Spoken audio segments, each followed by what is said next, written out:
Hello, everybody. Welcome to the Dental Leaders Lounge, the podcast where our leaders come together to answer your burning questions about running a successful practice. I'm Erin Carmona, and I am joined by Debbie Thomas and Kim Mack. And we're here to provide expert advice, share innovative strategies, and help you navigate the challenge of dental practice management.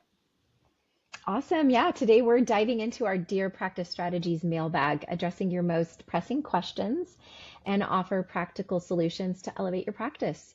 So, the Dental Leaders Lounge is your go to resource for insights, inspiration, and actionable tips.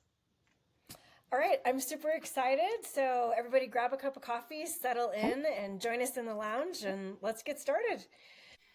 So, our first question is kind of interesting because it came from both sides of the table. The team member is asking, how do I ask for a raise?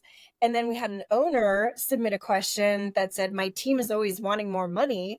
How do I help them understand it's not that simple? Of course, the questions are anonymous, so we're not telling you if they both came from the same practice or not. But it's an interesting question and obviously a burning one since we're getting it from both sides. Absolutely. Well, I mean, I would be happy to jump in first and tackle the team member side. So, I've actually been asked this question in the past before, and we had a really interesting conversation about it. So, my initial response to the team member when they asked, "Hey, Deb, how do I ask for a raise?" I asked a follow-up question. And my follow-up question to the team member was, okay, let's put the raise issue on hold for a second. And I asked, when's the last time that you asked for feedback from your doctor? Not a raise, but for feedback. And the team member like kind of was taken back for a second, like, gosh, you know what? I can't remember the last time that I've asked for feedback. And I go, coming from, seeking to understand, like when you come with your hand out first, instead of saying, hey, wait, I want to be the best that I can be. And what can I do to be that? And really ask for how's my performance? It puts the doctor or the owner in a totally different mindset. Like, okay, this person's not just here asking for money. Like they really want to be a dedicated and solid employee. And so if you have those kinds of conversations along the way, it's a lot easier when the time is right to say, okay, we've been implementing these things. Like, can we talk salary? So that's kind of our real life situation. I love that because if that practice didn't have a formal system like the one that we teach of constant feedback and making sure that that's happening on a predictable basis, that if I was still sitting in the office manager role, that would get me thinking, gosh, when have I given feedback to the rest of my team? Am I doing Exactly. it? Am I doing it in a way that they're receiving it and that they're able to apply the feedback that I'm giving them? And I mean, I don't know. I hated annual reviews because we would try to fill these out and I'm like, gosh, I don't know. Like it's been a year since the last time we talked. And then when we moved into that more steady system of feedback, it was so much easier to fill out that annual review because we'd been talking about it all year long. Sure. Yeah. I think I'm going to jump in and talk about or address the question from that owner's perspective relative to how do we get them to understand that it's a lot of money to run an overhead. I mean, a lot of overhead to run a dental practice.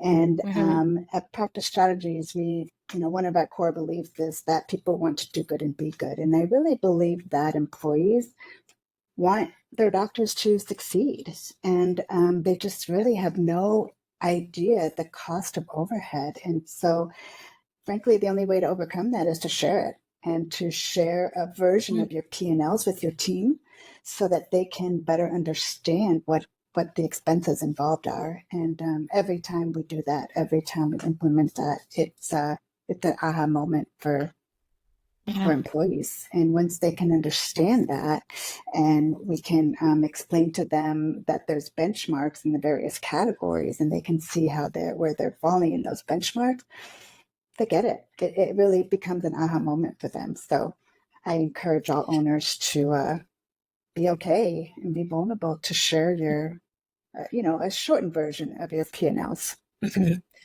I think that makes the team members more invested in the success of the For practice sure. Yeah. because now they understand what those supplies are costing. And they understand that, hey, if I save money on supplies, or if we try to fill the schedule with just 2 more appointments, then there's more money for me. Right. And so it becomes a natural incentive and they buy into the overall success of that practice. It also instills trust so that the team members start to Yeah. begin to trust the owner that, they're not hiding anything, and it really helps in building the trusting relationships and the team. Okay, so our next question, interesting one. Is it more cost effective to hire a temp or to cancel your day if your hygienist calls out? Good question. So, I mean, really, it's going to depend on the individual practice's circumstances. So, not everybody's in the same boat, and it's important to recognize that. I mean, you may have a practice whose day is already half full or half empty, depending on how you're looking at it. And they have other places they can put patients later in the week. And so, in that instance, it might be the best decision to say, okay, there's places that we can put these, patients in and get them in soon, and everybody's happy. However, at the same time, if you know there's patients that can fill that day, or the day already is full in and of itself, all those opportunities of examinations and the productivity of what you're missing out for that day, I mean, it's hard to catch up and make up those days unless you have another team member that can take up and fill in those days during that month. And then it's hard to catch up. I don't know, Kim, what do you think? Yeah, I agree with you that you don't want to cancel the day if it's going to be 3-4 weeks before you can have another spot to put these in. At the same time, I would be very weary to let a temp hygienist, who you typically don't know what their work ethics and skill set is, seeing any new patients. I would most definitely accommodate new patients in a different way. Yeah. And, practices know their patients. And so patients of record are typically pretty forgiving, and they're not going to leave your practice because one day they got there and had a temp hygienist. However, you do know your patients who are special. So I agree with you. Look at the day and make the decision that morning to see who's on the schedule, who's going to accept a temp hygienist, and what's going to be best for a practice. Yeah, and what has already been scheduled? Like, do you have, back-to-back prophies? Do you have a whole morning of full, periotherapy? What's on the schedule, and determining where you can fit Right. that in the week. Right. This is just an off the cuff. I'm asking the question because it's come up previously. Do you recommend calling patients and telling them ahead of time that the hygienist called out? I wouldn't. I think it gives many patients an out. If they're even halfway considering not coming today, that'll solidify it for sure. Right. One thing I was thinking of as we were talking is if you are in a practice with more than one hygienist, and, to double up, utilize your assistant to help the flow go, and have your second hygienist kind of work out of 2 columns and to accommodate the patient of that day.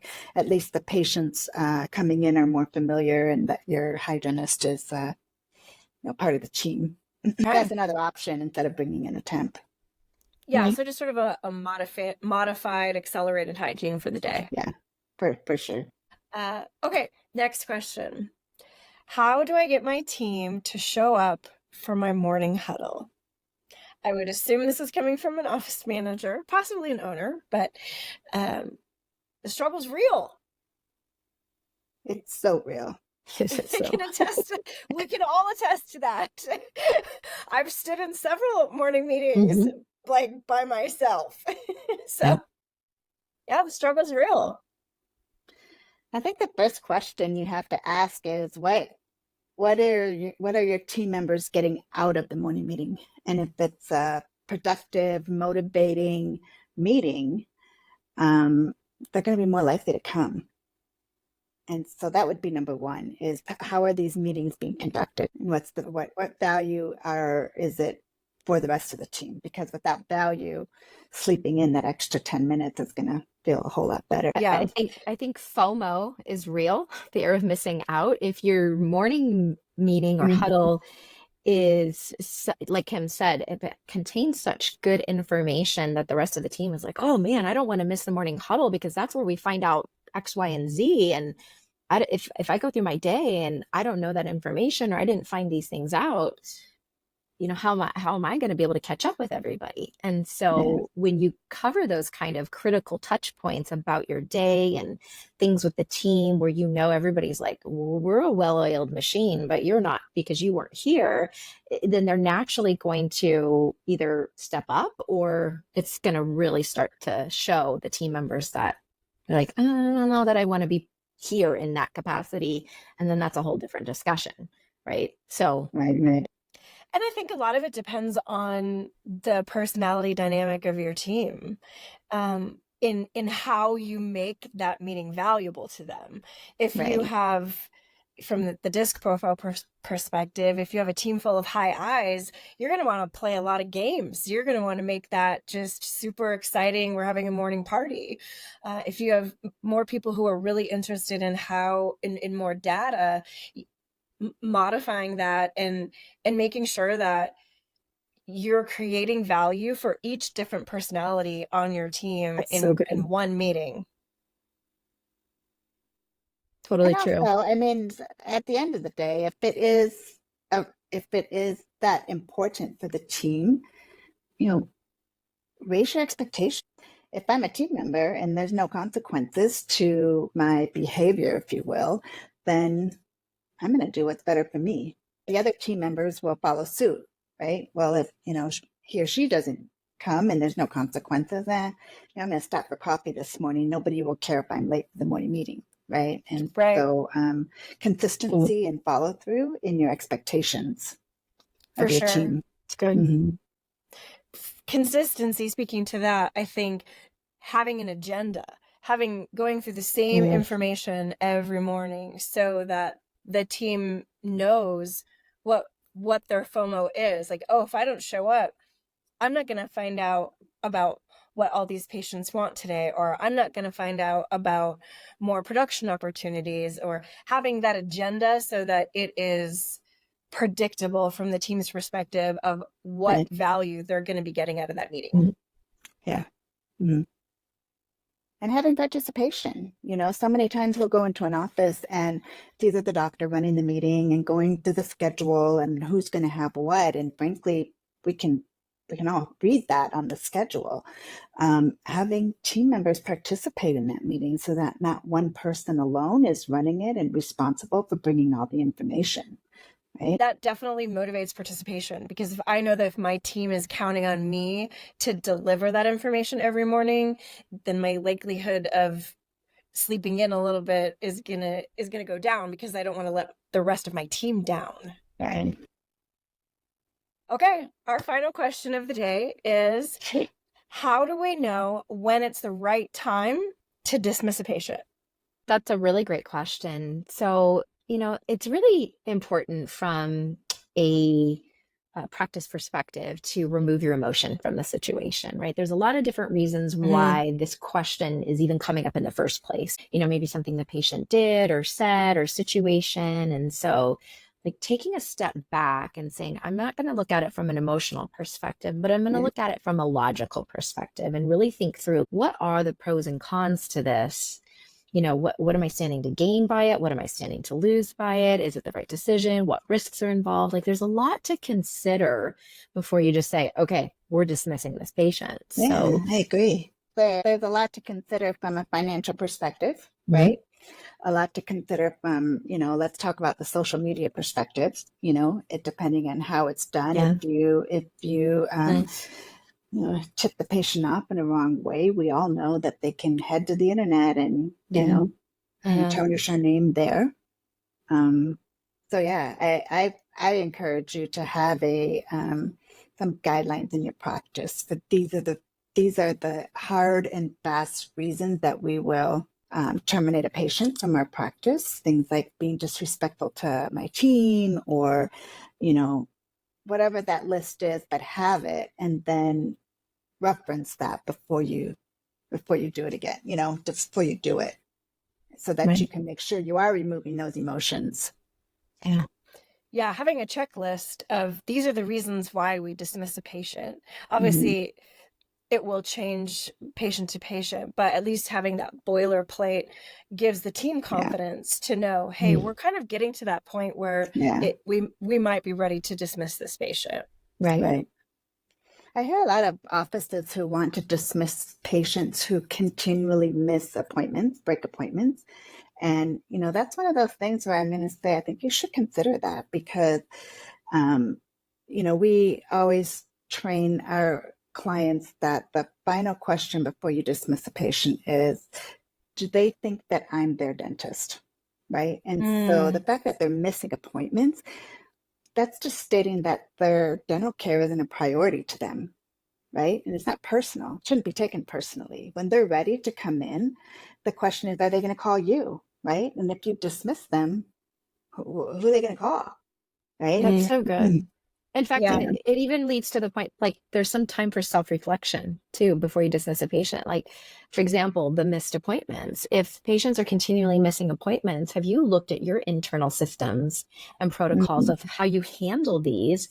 And are you approaching it the best way possible to Mhm. make it a serious issue, but yet give your patients grace at the same time? And are you consistent with that? And so if Yeah. you're not, people are going to do what they can get away with. And so there's good ways to implement those kind of policies. And that's something that, I know that we're really passionate about when we train teams. Like there's a right way and a wrong way to handle broken appointments. And so if you handle it the right way, it will change and retrain your patients in a positive way. But it takes some finesse, right?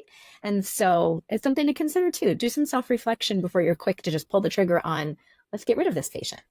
Right. Yeah, for Because we sure. all know how hard it is to get new patients. Right. So, Mm-hmm. yeah, those are all great Right. points, ladies. Cheaper to try to keep the ones you have.